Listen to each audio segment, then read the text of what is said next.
everybody, Dr. Patel here. Today we're going to be going over the sacroiliac joint and the piriformis. I know last week I said that we're going to be going over how to read an MRI, but I had a few people ask me a little bit about these couple conditions that I left out when we've been talking about the spine and butt pain and sciatica and all that. So I want to make sure that we cover these topics because it's super, super important. The sacroiliac joint or sacroiliac dysfunction, as well as piriformis syndrome, are two very, very commonly demonized things that are often discussed as a culprit behind low back pain or buttock pain or pain going down the leg. And we got to ask ourselves, what is sacroiliac? What is the sacroiliac joint? What is the piriformis? And are these things that commonly cause issues? Are these things that are oftentimes demonized when they're not actually the main issue? Or are these things often secondary to other stuff that's going on? So I'm going to go over all of this today, and hopefully this resonates with you. So first and foremost, I'm going to start with doing a little bit of drawing, and I want to kind of describe a little bit of the anatomy of what's going on. So first and foremost, I'm going to start with just some segments of the spine here. And when we talk about the spine, this is just looking straight at the back. These are your L4 and your L5 vertebral bodies. These are the discs in between. And over here we have the sacrum. Okay. And the sacrum is the base of the spine. So when we think about the spine as a stack of bones on top of each other, the lumbar spine is the low back, the sacrum is the bottom of the spine that leads all the way down here to where we have the tailbone, which is called the coccyx. And the sacrum, in actuality, is really a fusion of 4 or 5 different sacral segments that have fused together when we were born or before we were born. And when we talk about this anatomy here, basically the sacrum is what attaches to the pelvis. Okay, so the pelvis essentially, I'm going to start drawing here. I hope you don't mind. I can't oftentimes draw and talk at the same time, but we'll try this. We have what's called the iliac crest, which is a part of the pelvis here, and kind of goes a little something like this. Okay.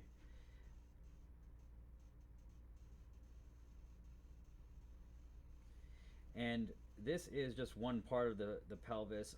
This is, again, we're looking straight at the back here. We have one of these on the other side too, and I'll get to drawing that in a second. But ultimately, this is the pelvis. Right down here is actually your sit bone, which is called the ischial tuberosity. This here is called the ischial spine, which is a little bone that sticks out there. And then over here is actually where your hip joint actually is. So we have the hip joint that goes down to the lower leg bone here, which is called the femur. So this is called the head of the femur, and this is where that ball and socket joint is. And in actuality, when we think about this is perfectly not to scale. Just FYI, I'm looking at the screen here and realizing that this is out of proportion, but hey, you're going to deal with it. When we think about the hip joint, a lot of times people point to their buttock area and say, hey, I have pain in my hip, when in actuality, that buttock region is not the hip joint. The hip joint, when we really talk about the most typical hip joint pain, that's in the groin area. So this ball and socket is actually towards the front of the hip in the groin area. Now sometimes hip joint pain can refer to the buttock, can refer to the outside of the hip as well. But again, typically this is towards the groin.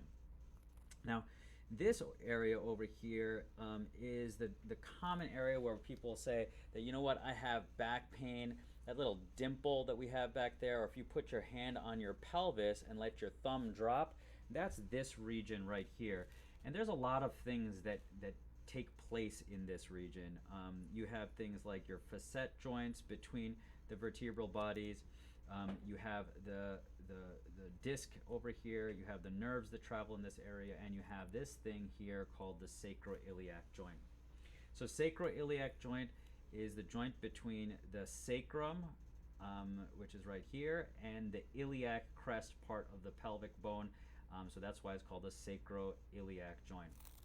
And you know, I drew it as this nice little line here, but in actuality it is much, much more complex than that. And I'm going to show you on a model of the spine. I'll see if I can increase the size of this picture for you here. When we look at the spine, again, this is kind of our model here, right? Hey, look, I'm trying to superimpose it. Getting fancy. There we go. Not too shabby, my drawing. But when you look at the sacroiliac joint, this sacroiliac joint is actually a very complex and convoluted joint. It's what we call a biconcave joint, means that it's concave in different directions, and part of it has a joint capsule, which is a true joint, and part of it does not. And it's actually a fairly intricate little joint here that doesn't have a ton of movement. In fact, it has so little movement that back in the day, really everybody thought that that was a completely immobile joint.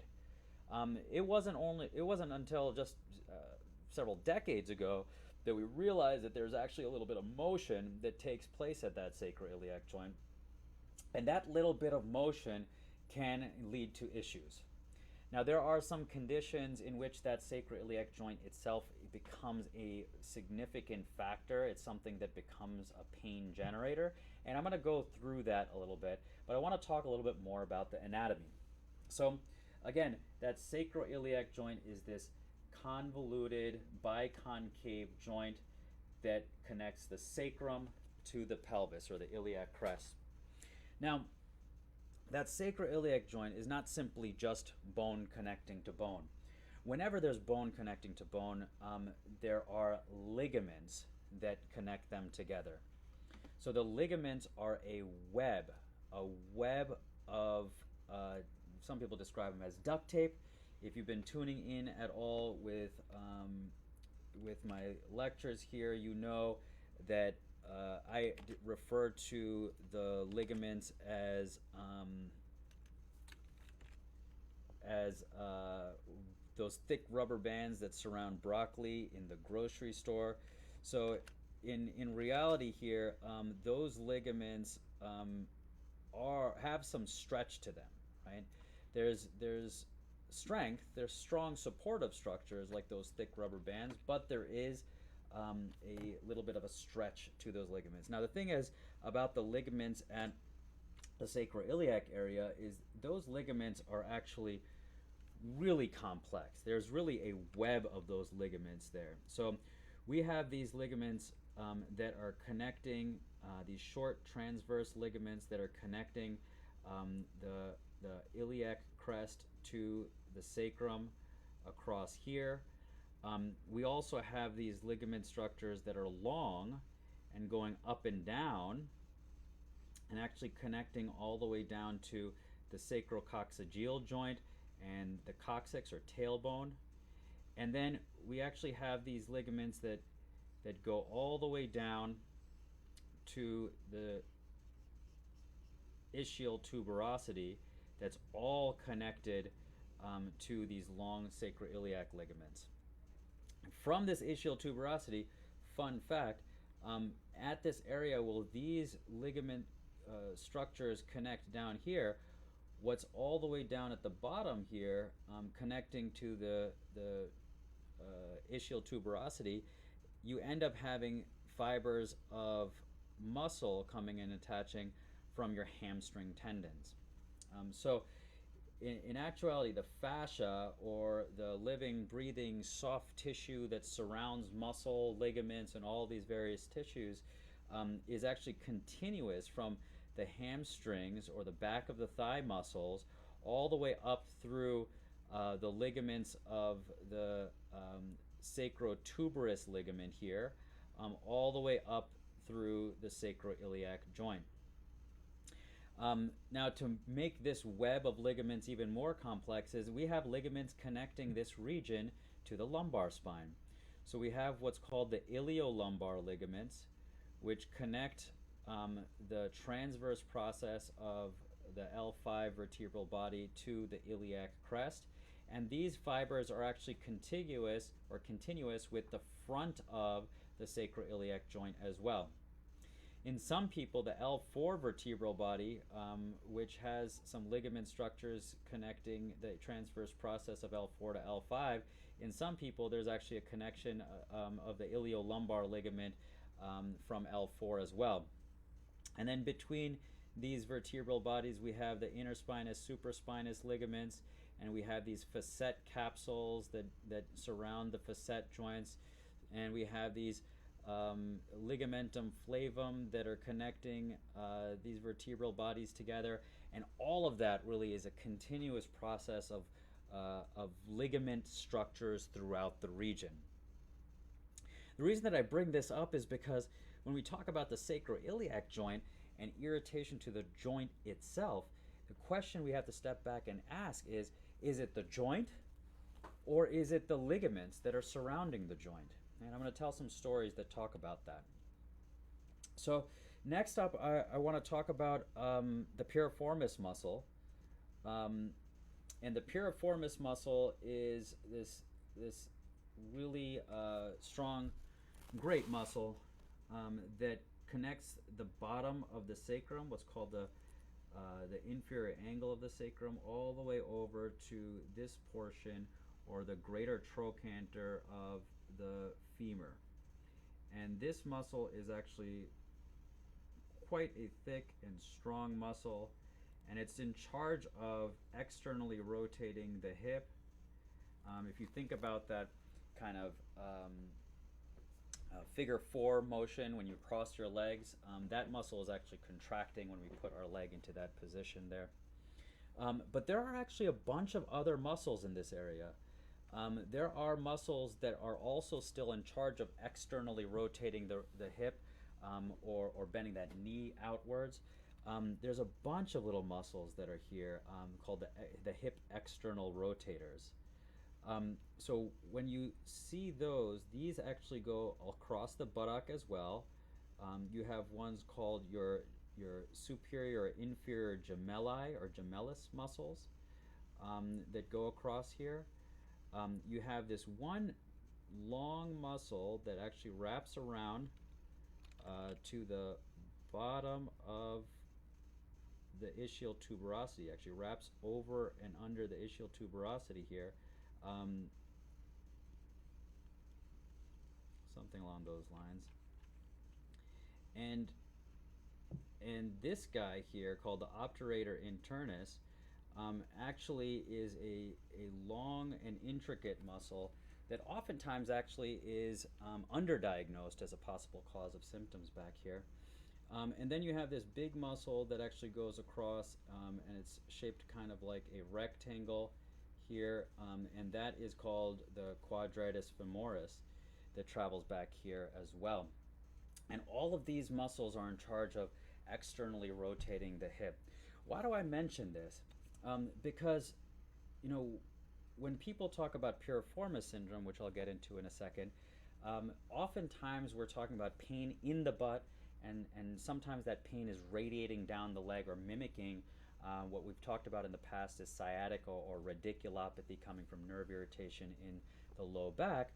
And the reason that we oftentimes demonize the piriformis is because we have the sciatic nerve that actually travels underneath or through the piriformis and over these muscles right here, and goes down the leg like so. And this nerve comes from the L5 nerve root, the L4 nerve root, even S1 back here. And these travel through these bones, underneath these bones, and either through or under the piriformis muscle. So since that piriformis muscle is an important muscle that oftentimes becomes tender, we oftentimes think that that piriformis is the culprit that's irritating that nerve, and that's why we're having significant pain in the buttock or down the leg. But is that piriformis the culprit? So again, I'm going to zoom a little bit so you can see a model of this. Let's see here. And see, this is a model again of the sacrum and pelvis, and here we have the sacrum overall and the pelvis, and all this blue-gray that we see throughout here is all of the ligament structures, and you can see how complex and thick those ligament structures are. They really are all over the place. This is the L5 vertebral body, so you can see how it's all connected. In fact, it's even connected with the facet capsule. All of these things are connected together. And here's actually the front of the hip, and you can see that those ligaments actually surround the front of the sacroiliac joint as well. And then finally, we could take a look at the piriformis muscle right here. So that's the piriformis muscle that's cut off right here, but it goes across down to the hip, and here's the sciatic nerve traveling underneath it. So you can see my drawing is a pretty good depiction of that, if I don't say so myself. So now we know the anatomy of the sacroiliac joint. Now we know the anatomy of the piriformis. We now know the anatomy of the ligament structures and where the nerve travels. So what are the things, when is it that the sacroiliac joint actually is the pain generator? When is it that the piriformis actually is a pain generator? And why is it that these guys are the ones that are oftentimes thought of as the main pain generator? And why is it that these are actually not the main culprits a lot of times? So let's talk about the sacroiliac joint. There are only a few circumstances where we can definitively say that the sacroiliac joint is the main issue. And what are those circumstances?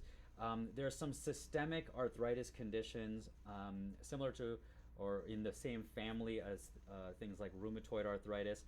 There's one specific one called ankylosing spondylitis. This is a systemic inflammatory condition that actually targets the sacroiliac joint itself. And that's a circumstance where we get something like an X-ray or an MRI, and that actually shows degeneration of the joint, some erosions or changes that are taking place inside the joint. Those are circumstances where the joint itself definitely can become painful. What's another reason why the sacroiliac joint becomes painful? Number two is trauma. So if you have a significant car accident or the famous trauma associated with the sacroiliac joint is if you're walking down the stairs and you slip and you land on kind of the side of your buttock, that's something that can, boom, cause a sudden jamming of the sacroiliac joint and cause significant irritation. Lesser traumas that could be involved, one thing that we famously talk about in osteopathic medical school, where we diagnose the little intricate changes in the sacroiliac joint, is that, doc, I had pain, I was perfectly fine, and I stepped off of a curb, and I didn't realize the curb was there. I all of a sudden, boom, jammed into the ground, and now I have this low back buttock pain. Well, that kind of pain in the sacroiliac joint can occur when you weren't guarding, you weren't expecting that sudden step, and that jarring motion causes a shear into the sacroiliac joint and can cause irritation to the joint itself. We're predisposed to that kind of thing if we have generalized laxity to our ligaments. So I mentioned before, those ligaments are like those thick rubber bands that surround broccoli in the grocery store. Well, some of us have a genetic predisposition to having looser ligaments, and that's called hypermobility syndrome. And there's various different types of hypermobility that are out there, and hypermobility can lead to an easier irritation to the sacroiliac joint with something like stepping off of a curb funny. Another thing that's ligament related, but in which case the sacroiliac joint can become a pain generator, is number 3, pregnancy. So in pregnancy, particularly in third trimester, the body releases this hormone called relaxin, which effectively relaxes the ligaments. This loosens the ligaments of the pelvis to allow the pelvis to move in order for baby to come out. And that ligament laxity that then occurs during third trimester can then predispose to that sacroiliac joint getting irritated, particularly during birth.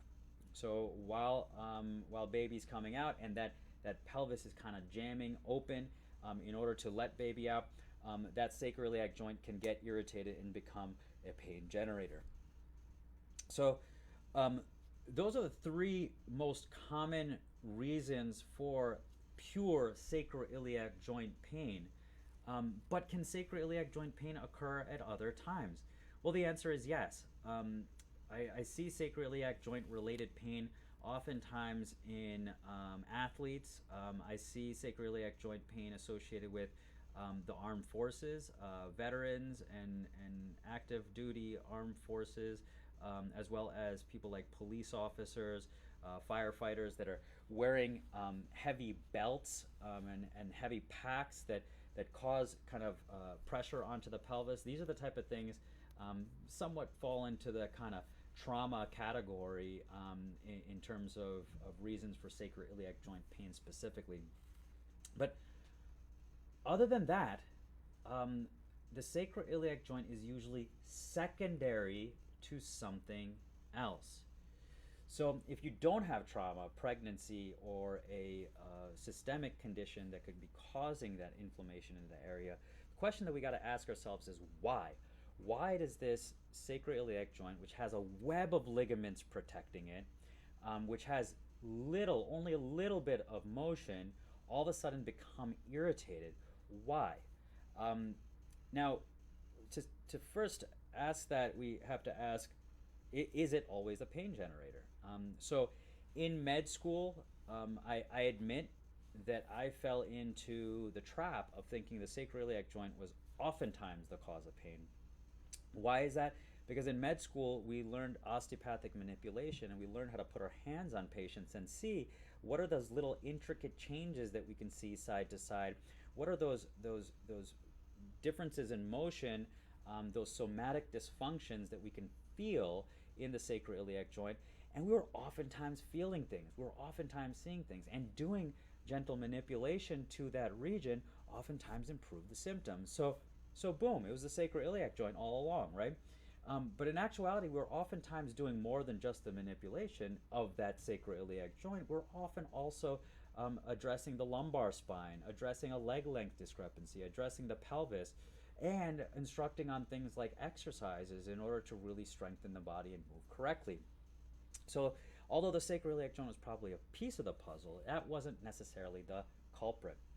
So in comes residency, when I trained in physical medicine and rehabilitation, and again, I kept on seeing patients that were saying, hey, I've got pain right here.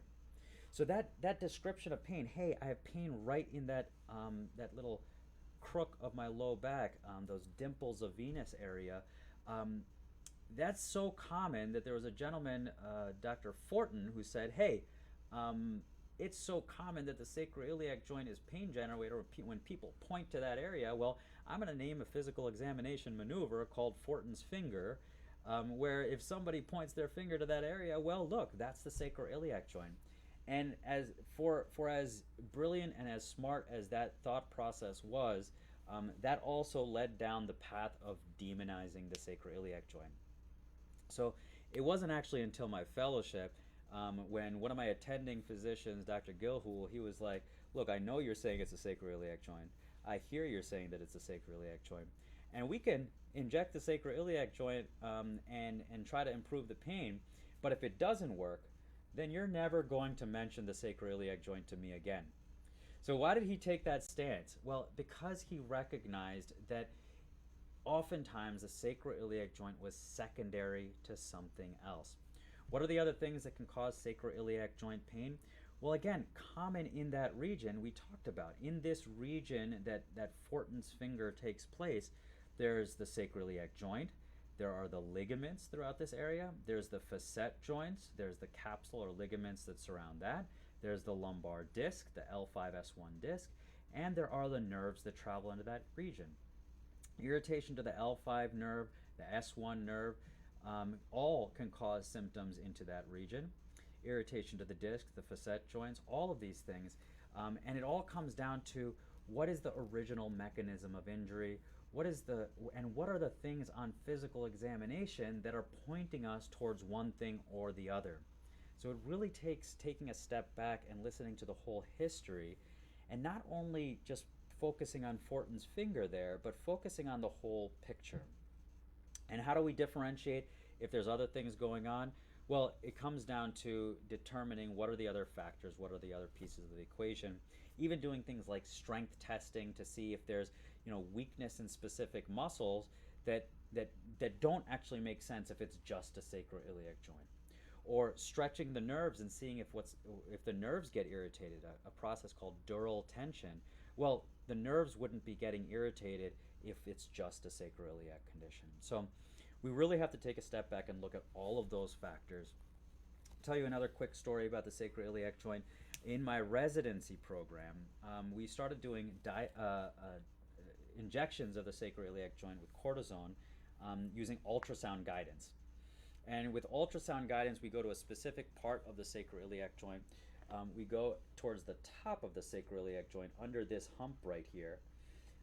And it's a fairly straightforward injection under ultrasound guidance, except that once we go into that area, we lose visualization of the needle because ultrasound can't penetrate through bone, so we can't see how deep into that area we're going. And we would do these injections, and it would feel like we were inside a joint. We would do the cortisone injection. Patients would inevitably come back and say, hey, I'm feeling better. That would last X amount of months, and then they would come back. So then I was like, well, these sacroiliac joint injections are so easy. Why are they only having short-term benefit? I ended up doing a rotation with a interventional pain physician who said, we can't inject into the sacroiliac joint with ultrasound. We have to have fluoroscopy or x-ray guidance to make sure we're in the joint. And by doing that rotation, I learned a lot about it, and I recognized that, yeah, in fact, we do need fluoroscopy. We do need x-ray guidance to see exactly how to inject into that joint, because otherwise we don't know if we're actually in the joint or not. So why were the patients getting better when I was injecting with ultrasound guidance? Well, truth is, again, it might not be the joint itself. It might be the ligaments that are irritated or inflamed that could be causing the pain. And that's why doing the ultrasound guidance for the ligaments makes a lot of sense. Now, overall, when we suspect a sacroiliac joint issue, there are several things that we can do to figure out if it is or is not the thing that's causing pain. One of those things that we can do is various physical examination maneuvers, and that can help with determining how much of the pain is coming from the sacroiliac joint. We could also do what's called diagnostic injections into the sacroiliac joint. Diagnostic injections include injection of some numbing solution into the sacroiliac joint under x-ray guidance. And by injecting into the sacroiliac joint with x-ray guidance, we can then see how much of the pain is reduced, and we can determine how much of the pain then is coming from the sacroiliac joint itself.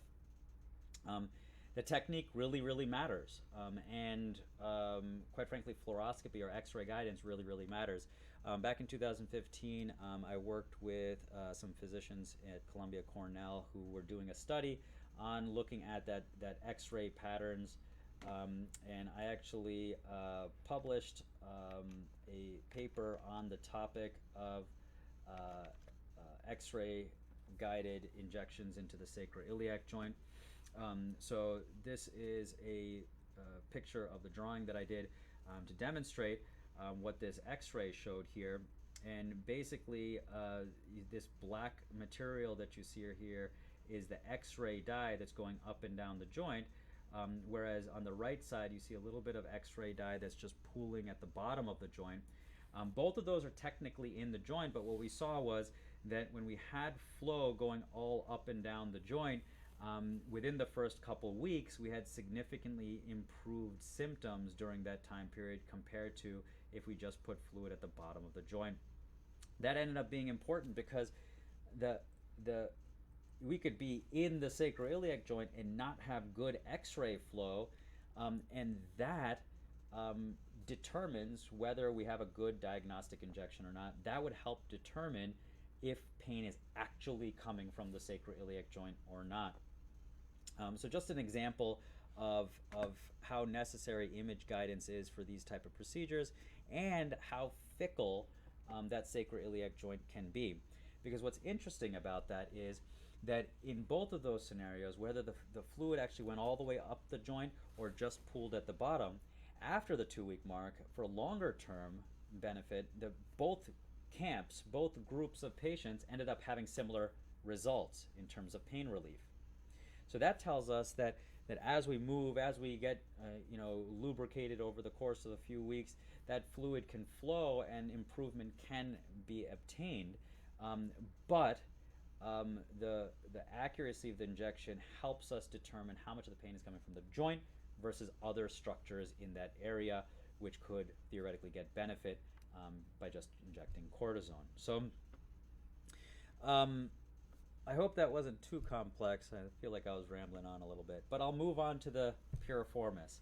The piriformis is another thing that is oftentimes demonized, because when we have butt pain, and particularly butt pain going down the leg, and we have tenderness in our butt, that butt is actually painful when we press on it. Well, oftentimes when I was in medical school, part of my residency, a lot of chiropractors, a lot of physical therapists will say, hey, your butt is tender, you have symptoms going down your leg. Well, it must be piriformis syndrome. So what is piriformis syndrome? Piriformis syndrome states that when you have the piriformis muscle itself is irritated, it's not functioning properly, we have an injury to it, then that piriformis can then subsequently irritate the sciatic nerve as it travels underneath or through that muscle. This does occur in certain circumstances, but it is more rare than we actually recognize. So what do I mean by that? The circumstances where this can occur is times when, if you have a really, really big wallet and you're sitting on it on one side and you start getting irritation, that can cause irritation to the sciatic nerve and the piriformis. But quite frankly, depending on the position that you're sitting on, if that wallet is lower down in the area of the ischial tuberosity, well, that nerve can be getting irritated there as well. So even that might not necessarily be piriformis syndrome. The piriformis itself can get irritated or injured with specific accidents, specific traumas. But outside of that, the piriformis is actually pretty strong. And just because it's tender doesn't mean that it's necessarily the cause, right? Is it the chicken or is it the egg? So what do I mean? There are a lot of different things that could be tender in the buttock area. Piriformis is only one of them. The other structures that could be tender in that area are all of these hip external rotators. And I would argue that the obturator internis, this one that has this intricate path that wraps around the ischial tuberosity, this one is actually probably one of the more common ones that gets irritated and that's tender in the buttock area. If any of your tenderness is a little bit lower down at your sit bone area, well, that tenderness may actually be associated with your obturator internis or one of your other hip external rotator muscles, and not necessarily your piriformis. Now, but what if you have that sciatica? What if you have nerve irritation? Doesn't that have to be the piriformis? Well, no, not necessarily. That sciatic nerve can get irritated at the area of the obturator internis, or actually it can commonly get irritated down at the level of the quadratus femoris with what's called posterior hip impingement, or posterior quadratus femoris impingement of the sciatic nerve. So this space, even though I drew it like it's a mile long, this space between the obturator, the ischial tuberosity, this bone here, and the greater trochanter here, when we externally rotate our hip, or when our knee goes outwards, this space actually can narrow substantially, and this nerve can get stuck in the area of the quadratus femoris, particularly if that quadratus femoris is not firing the way that it should be. So that's another area that the nerve can actually get irritated and cause sciatica type symptoms down the leg, but completely different than the piriformis. But what else can cause symptoms to go down the leg? Well, more commonly, the nerve is irritated up at L5 and S1, right? More commonly, we very, very, very commonly see disc bulges and things going on at L5, S1 that, yes, oftentimes are unrelated to pain, but if a disc is bulging and irritating a nerve, that nerve irritation can certainly cause pain to go down the leg. Furthermore, nerve irritation causes pain, it causes numbness, tingling, and it also causes weakness.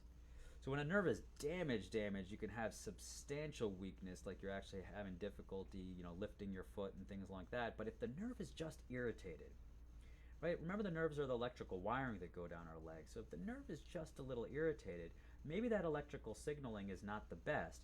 Well, guess what? That L5 and S1 nerves are in charge of muscles like the piriformis.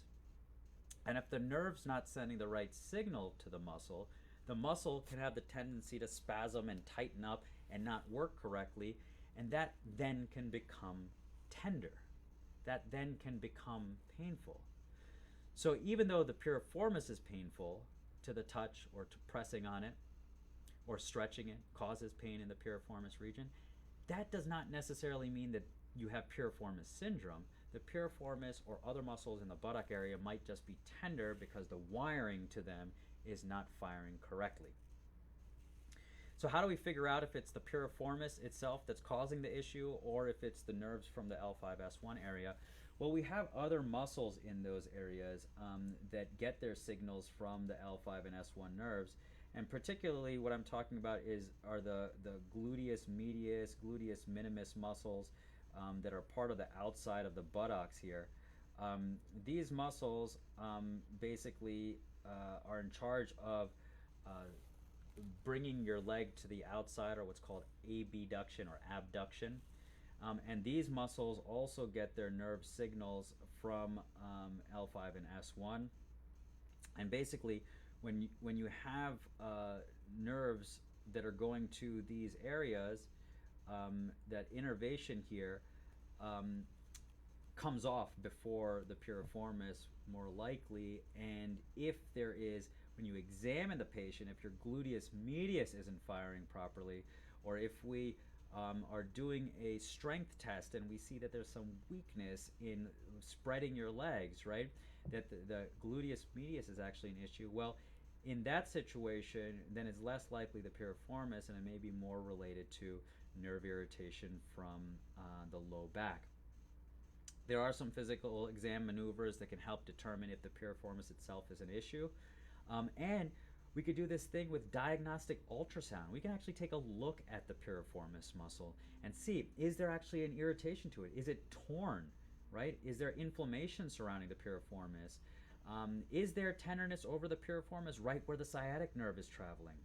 We can even see with diagnostic ultrasound, is there a tear or irritation to the hip external rotator muscles? Is there irritation with this posterior impingement of the sciatic nerve at the quadratus femoris? We can visualize that with ultrasound. We can examine that with physical examination. We just need to take a step back and be thorough in doing so to really figure out what piece of the puzzle is actually going on. So I hope that all made sense. We talked a lot about a lot of different things today. In actuality, I could probably talk about the sacroiliac joint itself alone for a couple hours, and the piriformis alone for a couple hours. But I wanted to shove this all together in a talk together because it's very common that we as medical professionals, as well as patients, kind of demonize the sacroiliac joint or the piriformis as causes of low back pain, buttock pain, sciatica, etc.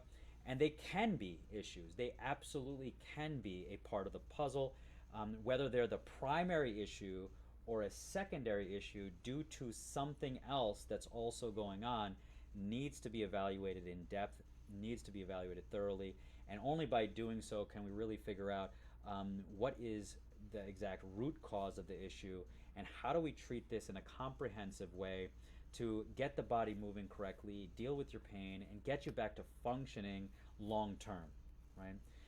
Doing a cortisone injection may provide some short-term relief, even if the sacroiliac joint is 25% of your pain. But if we don't deal with all the other components of what's going on, we're not going to get the benefit that we want. So, if you have any questions about this, if you have any concerns about yourself or your low back, sacroiliac, or piriformis condition, feel free to comment, feel free to DM, or you can reach out to us at info@fxregencenter.com. If you enjoyed this talk, if this was informative for you, please like it, please share it. Spread the word because honestly, I feel bad for sacroiliac joint. I feel bad for the piriformis. They get the bad rap way too often, and oftentimes, if we deal with everything that's going on, we can get benefit to these conditions. Hope you enjoyed the video. Have a very, very happy Friday. Have a happy Easter weekend, and I will see you guys next week.